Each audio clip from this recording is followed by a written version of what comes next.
Тарихлардан шул билгеле.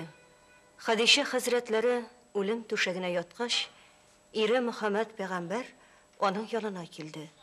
Хәл әхвалын сорашты, үгет нәсихәт биреп: "И Хадиша, анда баргач, ахирәттә синең көндәшең булачак.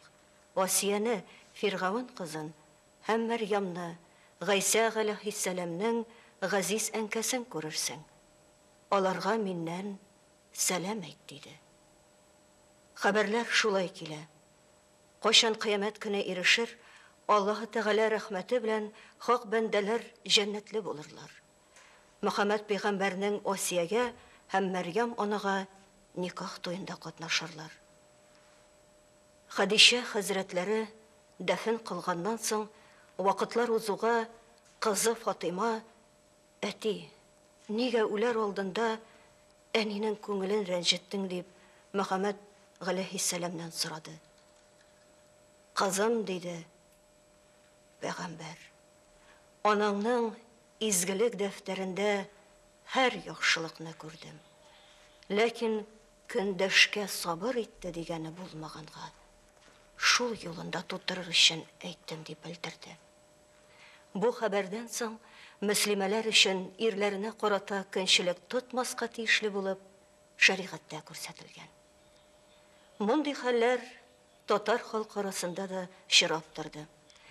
Нәкъ шундый вакыйгаларның берсен бөек татар язучысы Гаяз Исхакый үзенең Стазбикә әсәрендә язып чыкты.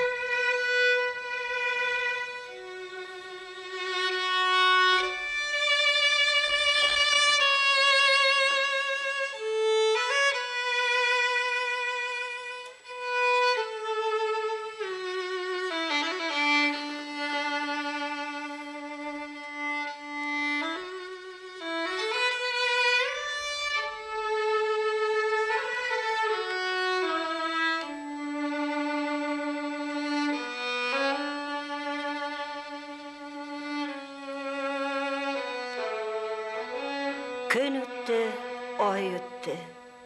Сәгыйдә үзенең күңелен шул авырлыкка иретә килде.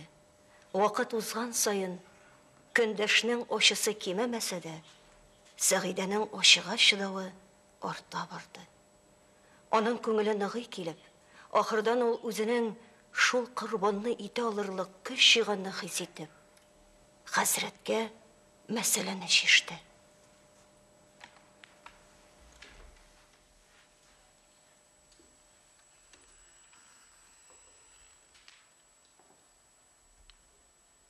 Хәзрәт, балабыз булса, җомгадан кайтуыңа балам каршы чыгып торыр иде. Ул зурая башлагач, синең белән бергә мәчеткә барыр иде, бергә кайтыр иде. Хәзер, әллә хәзрәт, сине өйләндерикме? Пәйгамбәрләр дә өйләнгән, әүлияләр дә өйләнгән.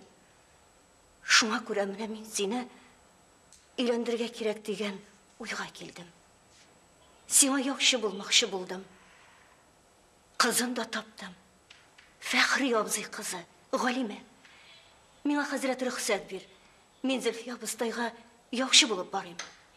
Сүзнең ахырын әйтеп бетермәде, Вахид хәзрәт сикереп торды. Тез өстенә куйган китабы төшеп китте. Ул ямьсез тавыш белән: "Ахмак, тик тор, авызыңны сугып ярырмын", диде. Шул сүзләрне ул Сәгыйдәгә гомерендә беренче тапкыр әйтсә дә, шул кадәр куәтле чыкты, ул үз тавышыннан үзе куркып китте. Шуннан соң Сәгыйдә, гүя шул сүзләрне оныткан кебек, шул уйга кайтмады. Ләкин һәр тугры килгәндә, хәзрәтнең күңеленә акрынлап баласыз тормыш хәят түгел. Балалы булыр өчен икенче хатын алудан башка юл юк дигән уйны сугарга кириште. Ул хәзрәтнең балага мәхәббәтен тагы да арттырыр өчен авылның бөтен матур балаларын әле берсен алып кайтып сөя башлады. Аның белән генә дә хәзрәтнең күңелен аударырга мөмкин булмагач, Сәгыйдә хәзрәтнең диккатен икенче хатыннарга, икенче кызларга таба борырга карар бирде.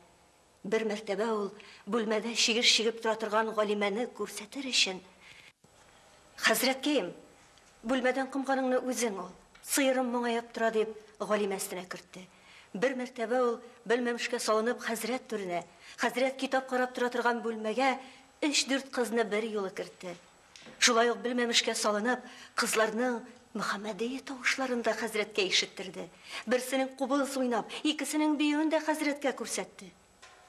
Ләкин хәзрәт элгәреге ихтикат белән Сәгыйдәдән башка хатын юк фикере белән яшәде дә яшәде. Бер көнне хәзрәт нишләптер суык тидереп кайтты.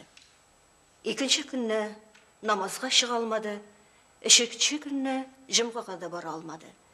4-5 көннәрне хәзрәт ятактан тормады. 6-7 көннәрне хәзрәт кайната хәзрәтне алдырды, күрше авылдан берничә мулланы чакыртып, васыять язарга кушты. Фидиясын әйтте, бурычлары чыкса түләргә сума күрсәтте, шулай хаҗына 600 сум аерды. Шуннан калган йорттан җирен, мал-туарын, бөтен дәүләтен Сәгыйдәгә яздырды. Ләкин Сәгыйдә: "Хәзрәт, мин синсез ни эшлим? Мин аның белән синсез ни эшлим? Хәзрәткәем, миңа калдырма" дип ялынырга тотынды. Менә мәхәллә картлары керде. Картлар керә-керә күзләре яшәрсә дә, хәзрәт авыру тавышы белән: "Җәмәгать, миннән бәхил булыгыз. Мәхәллә халкы мине кичерсен дигәч, бөтенләй яшьләрен тота алмадылар. Берсе: "Хәзрәт, авылыбызны яктырткан идең, мәчетебезгә, мәдрәсәбезгә нур керткән идең. Инде калдырып китәсең. Михрабыңны кемгә калдырасың?" Вахид хәзрәтнең авыру башында тагы шул чуалчык булып басты. Михрабыңны кемгә калдырасың? Шул михрабта менә 111 ел буе бер нәселнең балалары имам булып килделәр. Инде ул буын өзелә. Вахид михраб иясе имам калдырмый. Вахидның баласы юк. Вахидның үзенең китапларын да, читләренә хашияләр язган китапларын да калдырырга, бабадан атага, атадан балага калып килгән китапларын да калдырырга шәкерт угылы юк. Ул азан иттереп, зәгыйф күзендәге бөтен көчен җыеп, Сәгыйдәгә карады. Бу хатын бөтен барлыгын миңа бирде. Минем тормышны җмах ясады. Хәзер менә китәм. Моңар ни калдырам? Теге вакытта аның сүзен тыңлаган булсам, бәлки аның хәзер берәр угылы булыр иде. Шул 7 буыннан килгән михрабның иясе булыр иде. Ул тагы фикерен өзеп җибәрде. Тагы уянды, тагы күзен ачты. Сәгыйдәнең кайгылы моң карашы тагы шул мәсьәләне ачыклады. Менә әллә ни булды. Вахидта үзенең угылын күрәсе килү. Менә шунда үзе яткан түшәк янында үзенең угылын күрәсе килү туды. Аның күз алдына бала күтәреп Галимә килеп басты.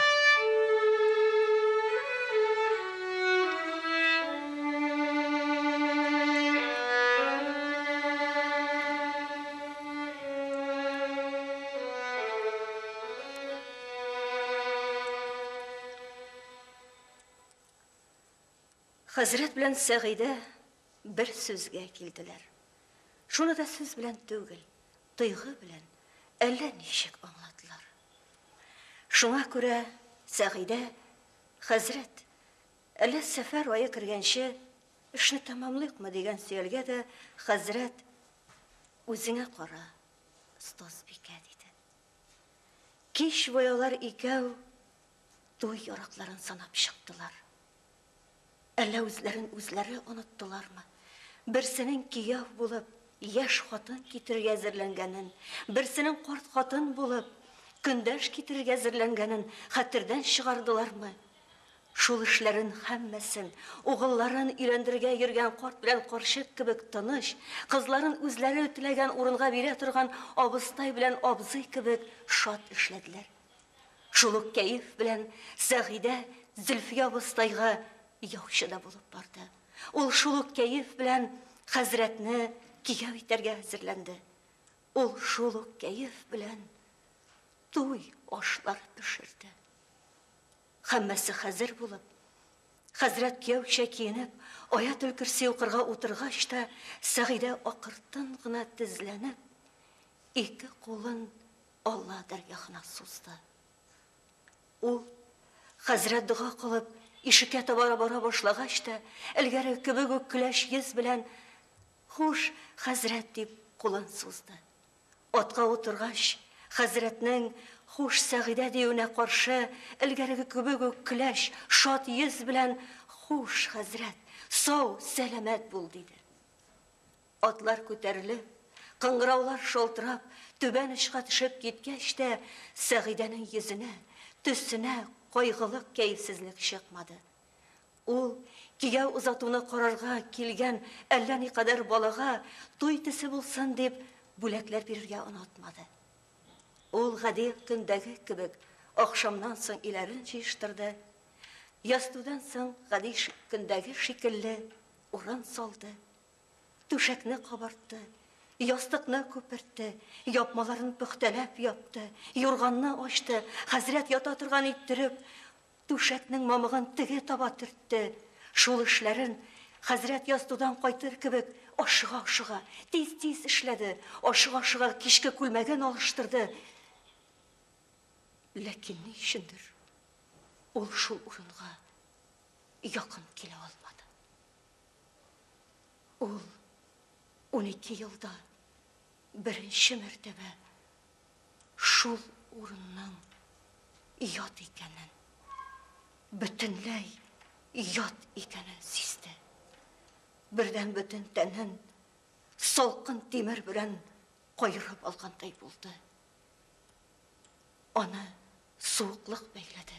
Зәмхәрир суыгы тәне өшеде, жаны сыкрады, күңеле ташыды, йөрәге ярылырга җитте. Шул ятлы килә торган урыннан китә алмаган кебек, шул салкынлык аны туңдырган, бәйләгән кебек, читкә дә китә алмады. Ул урын янындагы намазлыкка тезләнеп, кулларын күтәрде. Ике күздән мөлдерәп аккан күз яшьләрен тота алмавын, кайгыга сабырсызлык булмасын дип, Аллага ялварырга тотынды. Я Алла, бәндәләреңә рәхим, шәфкать